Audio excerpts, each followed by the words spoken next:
I'd understand if you couldn't work out what we could learn from one 10-year-old commercial, especially in the context of all the other exciting stuff going on here. But I think there's quite a lot we can learn, and it's not about commercials. It is about how we contemplate strategy, contemplate ideas, get them through organizations, and how, as well as having a real-time context, which has just been spoken about, we have longer-term horizons around building brand and building business, because I think it's really important. It's a strange thing to talk about, I'll grant you. It's an old friend for me because I was there when it was born. I haven't talked about it for years, and the further I get from it, the more I like it, and the more I can tease out some lessons. It's actually one of the world's best-known commercials. It won the Cannes Grand Prix, which was described earlier as advertising's Oscars. It won lots of effectiveness awards, much more importantly. And I think it's an interesting thing to dwell on at this conference because it was one of the first campaigns that lived at the crossroads of advertising and tech. YouTube was only 1 year old when we wrote this commercial, and video sharing and advertising sharing was unheard of. And this was the commercial, actually, that crystallized that whole culture, genuinely, for the first time.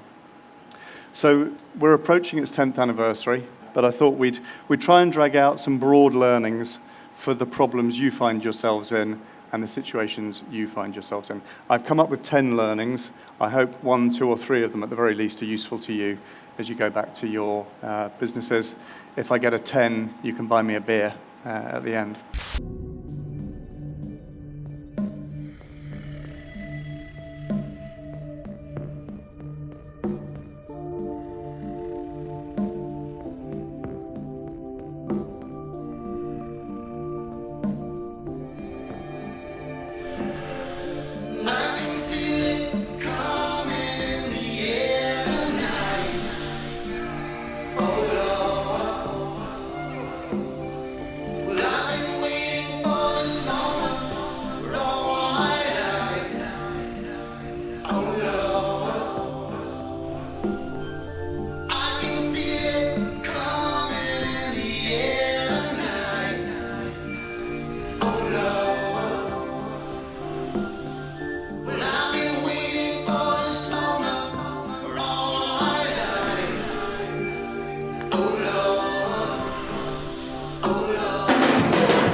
It's ridiculous, of course. I thought it was ridiculous when I first saw it, and then I had to sell it.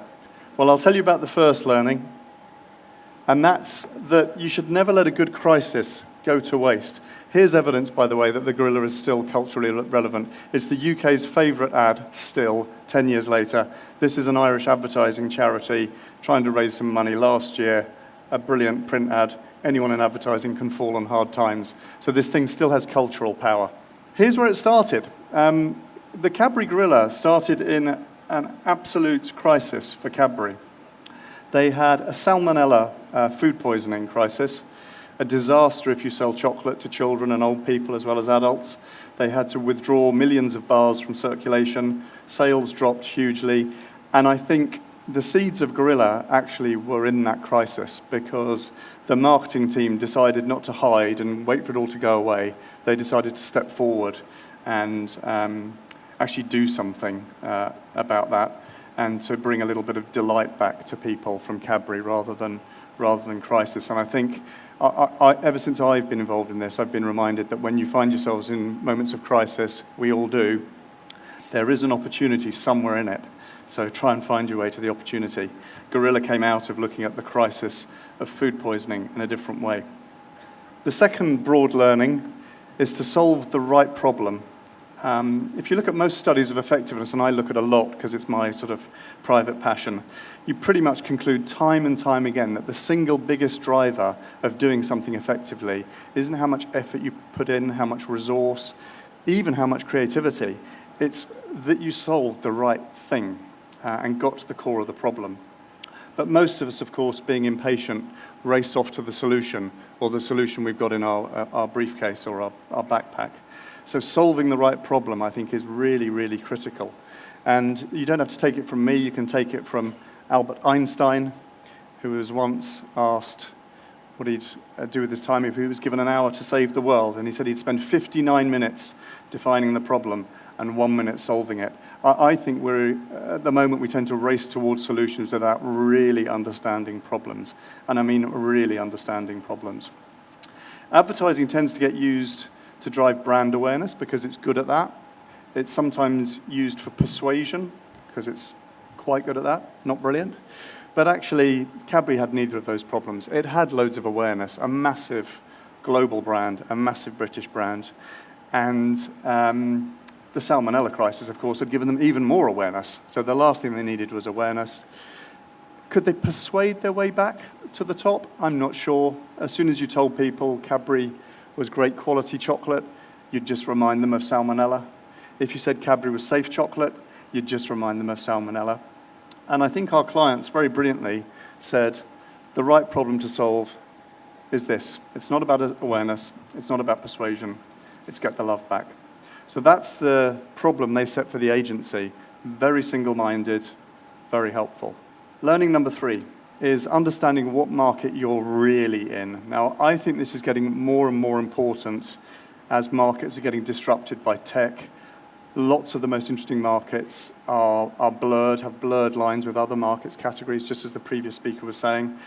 And I think understanding what you're really selling is more important than ever. We've understood this for decades. Here's the first quote I can find that understands this. This is a professor of marketing from the US who was one of the first people to make this point. People don't want a quarter-inch drill. They want a quarter-inch hole. So stop thinking about your features and always remember what is in it for the consumer, what the benefit is. I think one of the great modern brands to understand this is Airbnb. They are not in the cheap rooms business. That business would not be worth as much as it is. It wouldn't have a place in our hearts. They are in the authentic travel experiences business. And the brand is much more interesting, much more desirable as a result. So when Cadbury came to us, we said, well, what market are you really in? If we think about all your great products, where you really fit into people's lives, the spirit of your brand, we don't think you're in the chocolate market. We think you produce everyday moments of joy. That's an interesting market, and it's the market you're truly in. And when you change the way you think about your market, an interesting thing happens. For Cadbury, it was this. If you're in the chocolate market, your competitor is Mars. If you're in the joy production market, your competitor is Pixar. You better raise your game if you want to compete with Pixar. So I would urge you to really think about the market you're really in, not what Nielsen says you're in, not even what other people in your business think you're in. Learning number 4 is whenever you brief people, creative people, agencies, call centers, service staff, try to inspire them, not just instruct them. I see way too many briefs that are just instructions, and my experience of humans is that they do things when they understand why they're being asked to do something, rather than just what they're being asked to do. So Cadbury definitely didn't ask us for a 90-second commercial. They asked us for this, advertising that's as enjoyable to consume as our product. And my creative director at the time, Juan Cabral, just stopped them in the middle of the briefing and said, stop, I'm going, that's all I need to know. I don't need any of the rest. And it was a really good reminder to me that too often we pass on way too much of the problem, whereas we should really just be passing on the spirit of a brief. If you think about great company cultures like Netflix and Zappos, people like that, you'll have your own examples in this market. They're organizations that inspire people to better work rather than instruct their way to better work. So I think we have to reach for inspiration, not instruction. Here's a random example.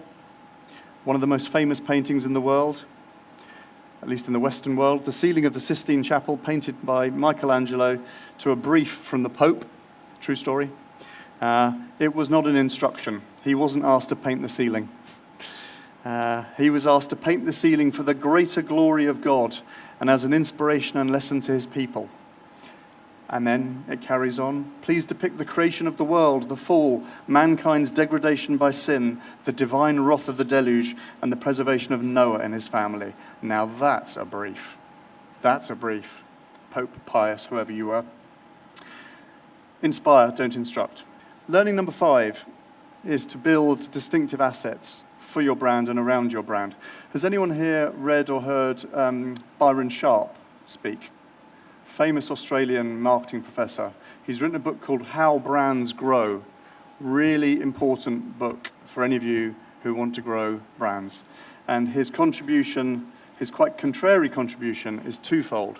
Firstly, he believes that big brands need lots of buyers rather than a few loyal consumers, and therefore broadcast will have a role forever. Quite contrary, given that we're all rushing towards personalized messaging. His second point is that products and brands are kind of similar.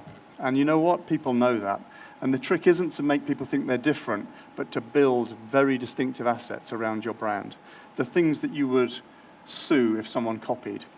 The Nike swoosh, for example, would be a great example. Nike's advertising and shoes aren't branded with the word Nike anymore, just that shoe. That's the kind of distinctive asset he's talking about.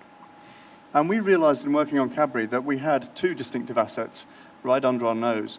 One was the color purple, which has been part of the iconography of the brand forever. That's why the commercial is part purple. And secondly, a product fact called glass and a half full of milk, which is that every bar of Cadbury dairy milk used to have a glass and a half of milk in it. And it was product fact, product fact, product fact. It was in advertising, it was at retail. No one had ever grasped that it could actually be more of a brand philosophy. Because if you see a glass half full, you're an optimist. If you see a glass half empty, you're a pessimist. So we put that together with the idea that they were producers of joy, and we created glass and half full productions. And in that first snippet of the commercial, that's the bit you saw. It opened every commercial in this campaign. I think it's the most important 5 seconds of all, because it brands it Cadbury, and it opens you up to enjoy it. And the rest is just content, actually. The distinctive assets that make the Cadbury's Gorilla so memorable are the purple, the glass and a half full productions, as well as a gorilla drumming a Phil Collins solo. So far, don't waste a crisis, set the right problem, work out which market you're really in, inspire, don't instruct, build distinctive assets. This is the picture round. If anyone knows who this is, I will buy you a beer. This chap is Raymond Loewy, the most famous industrial designer in history. Created everything from the Shell logo to the Lucky Strike cigarette pack to Air Force One, the presidential airplane. And built an amazing business, built amazing brands, famous for a couple of quotes. This one I like, even though he was a designer. He believed there was no curve more beautiful than a rising sales curve. Whatever you do in this room, it's all about the rising sales curve, or ideally the rising profit curve. The only problem with that quote is it doesn't tell you how to get a rising sales curve. But he also said something exceptionally straightforward, really memorable, and incredibly helpful if you're building brands or experiences. He understood that humans are drawn to the new. We like novel things. What's that? How does that work? But we also crave the familiar.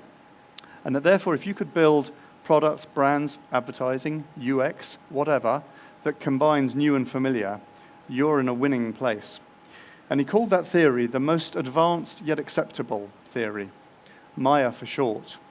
And I think it's pretty much applicable to whatever you do, that you can try and find this sweet spot, whether you're a musician, a filmmaker, an advertising maker. You can try and find this sweet spot where you're giving someone something genuinely new, but couching it in familiar terms somehow as well. That's why great campaigns feel like they come from the same brand, but manage to move it on. And this also explains for me why some things fail as well as some things succeed. I think if you're too advanced, you can leave the consumer behind. Google Glass is a great example of that. If you're too acceptable, that's like all the boring advertising that no one pays any attention to. So I personally find this helpful in my work, trying to drive my teams and my work to a Maya answer. And I think Gorilla found that sweet spot as well. It had Cadbury-ness in it somehow, That's why it's called the Cadbury's Gorilla, even by real consumers, not just the industry. But it was completely new and unfathomable and therefore shareable. Learning number 7, emotional beats rational. Now, we like to think we're rational. It's not the case. There is more and more evidence from neuroscience that we make very emotional and instinctive decisions and then post-rationalize them. So we feel a thing first and think it second, not the other way around. And of course, how could we navigate life otherwise? We'd be thinking about everything from who all these people are in the room and whether I'm going to get on with them or not, what the hell I'm going to do if my laptop were to crash, how I make all these choices in the supermarket, let alone online. We have become very skilled as humans at making very short, very quick, automatic choices, and they're emotional, not rational. Daniel Kahneman calls this System 1 thinking, the thinking that we're mainly doing as humans and consumers.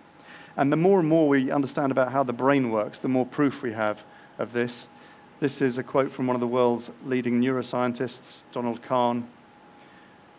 You'd think he would be rational, he's a scientist, but he points out the difference between emotion and reason is that emotion leads to action while reason leads to conclusions. Now, you know that in your own life. If you've ever fallen in love or bought the wrong flat or the wrong house, emotion drives even those really big decisions rather than rational stuff.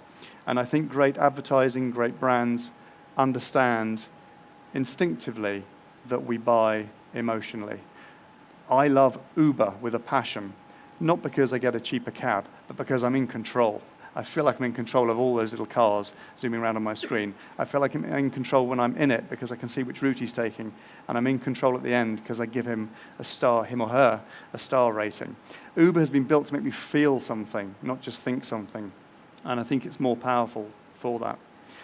And the reminder to me through all of this, as people are nodding in the audience, is that we need to remember that when we're in the workplace. Because it's hard to remember that we should build emotional experiences and emotional advertising when we're in the workplace. Because in the workplace, we're surrounded by people in ties, accountants, committees, procedures, process, and we get very rational. And we forget to bring the consumer and feelings into the workplace. And I think we need to remind ourselves to receive ideas and nurture them just like the consumer would, rather than wearing our professional hats. And here's my admission. This is the text message I sent to my creative director the week before we presented Gorilla. Now that's me in System 2, rational thinking, rather than in System 1, emotional, like a consumer thinking. Because I wanted to win the pitch. I wanted to work on Cadbury. And when I first saw it, and I have to say it was minus the glass and half full productions bit, it really spooked me. I just thought it was random content, and I couldn't put my name to it. But I think it's a reminder to me that we need to be more open-minded as we look at new products, new services, new ideas from agencies or from within our business. And that the right way to new ideas is like this. You have to think that way round. You can't think the other way around. And too many businesses make us think the other way around. Am I allowed to like it? Before, do I like it? So try and listen to your instinct. And as I say, I think that goes way beyond advertising. I think that's true of anyone trying to create products or services that touch people. I think it's really important that you keep that sort of internal metric alive in your company for another reason, which is that you can't trust the experts. In this case, you can't trust the research experts, the advertising research experts, because the Cadbury Gorilla, of which you saw snippets earlier, you can see more on your phone between presentations, is the UK's favourite ad. It's still the UK's favourite ad 10 years on. But in research, it got a red light. Do not progress, do not make this commercial, it won't work. Some people were really glad because they didn't want it to happen. Other people were disappointed, some were mystified. But it got a red light in research because experts ask stupid questions. And Gorilla nearly didn't happen because the experts asked this question. To what extent could this be an advert for any other product? Now that's a logical question, right? But as I've just been saying, consumers are emotional. And if you invite someone to answer that question, they're thinking rather than feeling. And they're thinking, well, now you've said it, it didn't have any chocolate in it, so it kind of could be for anyone. Yeah, good point, it's rubbish. Even though they'd been laughing and smiling seconds previously. And we had to fight really hard to overturn that research decision. And it was premised on completely the wrong question. It was asking a kind of strategic question of a normal, emotional person who'd obviously enjoyed the commercial. The only question that was even vaguely valid was, who was that for? And pretty much everybody would have said Cadbury. And when the ad finally went on air, pretty much everyone did say Cadbury. It had the highest attribution of any Cadbury commercial ever, and the highest attribution of any FMCG advertising in the UK ever. But it was stopped by the experts, or they tried to stop it, because logically it could be for any other product. Lesson number 9, or learning number 9, I think is probably the most important one to generalize, because I don't know about you, and I've touched on this already, but I think we live in slightly crazed short-term times. I'm as in awe as anyone of the new possibilities of real-time and contextual and immediate. But I think if we're not careful, we will optimize ourselves out of existence, because there are some inconvenient truths about people who want to get there in a hurry, or for people who want to get there in a hurry. The first inconvenient truth is that business is all about the long term. The great businesses on the planet are planned and built for the long term, not the short. I love Paul Pullman at Unilever, who gave up quarterly reporting as soon as he stepped up to be chief executive. He said it's driving the business to make all the wrong decisions because the decisions are driven by quarterly reporting for the stock market. I love Larry Fink, who's the chief executive of BlackRock, the biggest investment fund in the world. They invest $5 trillion of their clients' money every year, and he insists that he gets a letter from the chief executive of every Save and Prosper 500 company with their long-term plan every year. He doesn't care about the short-term plan. He's investing his clients' money for the long term. He wants to know the long-term plan. He's the biggest investor on the planet. And best of all, Jeff Bezos at Amazon. He is my business hero. I think he's building the greatest business of my generation.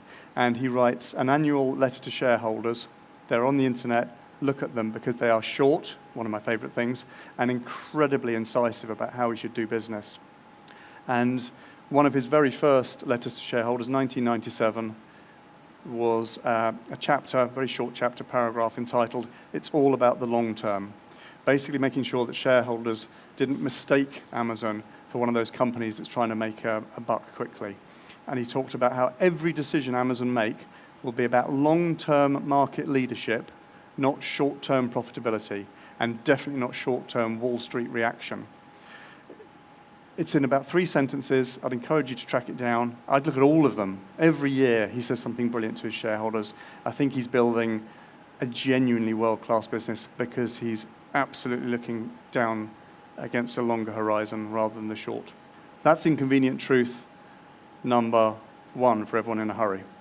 Inconvenient truth number 2 is that brands, and these are our friends, right? These are most companies' most valuable intangible asset. These are our friends. They are long-term assets. They have value, not because of this year's sales, but because of next year's sales, 5 years sales, 10 years sales, 20 years sales, because they get a hold on our hearts and heads. They are mental real estate. They're incredibly valuable to their owners. That's why that's why people attach great premiums to them when they're bought and sold. They're long-term by their nature. It's why Warren Buffett buys Coca-Cola, Gillette, Heinz. Brands are long-term assets, and we have to nurture them over the long term. Inconvenient truth number 3 is that advertising pays back over time. Don't be deluded into thinking it will pay back immediately. It mainly doesn't. And it's obvious, right, if you step back from it. Most of us aren't in the market most of the time, but we will be in the future. We remember things. Gorillas still remember 10 years on in the UK. I suspect it will be remembered in another 10. So advertising is going to work through just the basis of memory. And price effects take time to come through. They're actually the most valuable advertising effects of all, because price is pure profit, but price takes time to come through. So over half of all advertising effect is over a year after advertising exposure. I'll say that again. Over half of all advertising effect occurs over a year after exposure. So don't bet the farm on short-term advertising response. The really cute thing is to play the long game. You'll make more money. So I think you should think long, not short.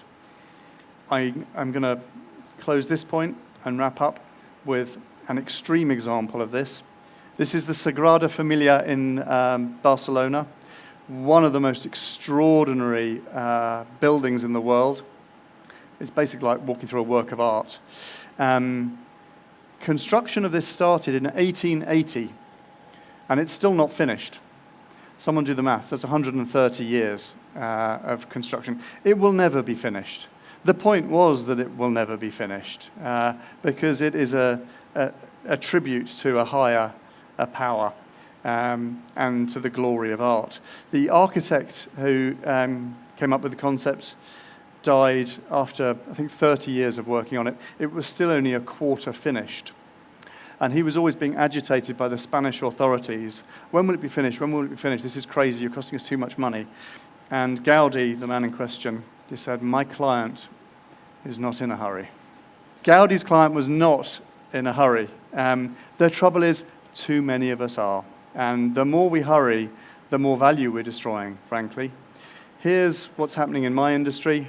We know that what works is the left-hand side, spending money building brand equity and spending a little less money milking that brand equity. But what we're doing on the right side is spending much more of our money and resource milking brand equity rather than building it. That is really good for the short term, really bad for the long term. I'm a long-term guy. I'm left-hand side. And the reason I like Gorilla and Glass and Half Full productions so much is that they were very deliberately built for the long term. A campaign premise designed to build brand equity, left-hand side, not milk it, right-hand side. So I had to make a choice for my 10th learning, and it's quite tricky actually because there's a whole heap of things I could have talked about. There's craft in that commercial when you see it all at once.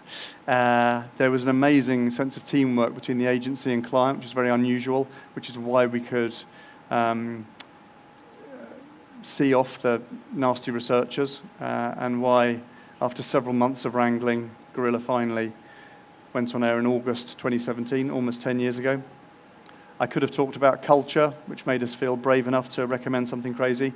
But I actually realized that the most important thing you can do, and you guys are all doing this today, is to keep learning. Yes, learn about all the new stuff, grab it, be sponge-like, but also learn about how markets work, learn about how business works, learn about how brands work, learn about how the stock market works, learn about how advertising works, learn about how brains work.